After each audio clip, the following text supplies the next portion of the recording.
Hello guys, welcome back. If you're trying to connect your Eero system to T-Mobile home internet, you're probably looking to improve your Wi-Fi coverage and eliminate dead zones in your home. While both devices are designed to provide internet access, combining them correctly is important to avoid connection issues or weak performance. Many users simply plug in the Eero and expect it to work instantly, but without proper setup, you might face problems like slow speeds or unstable connections. Once done correctly, you'll get better coverage and a more reliable internet experience.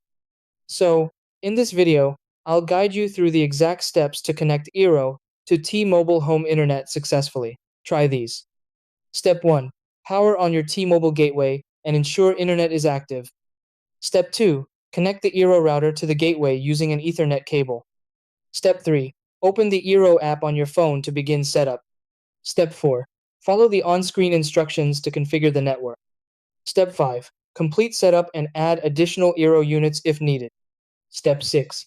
Test the connection to confirm stable internet across devices.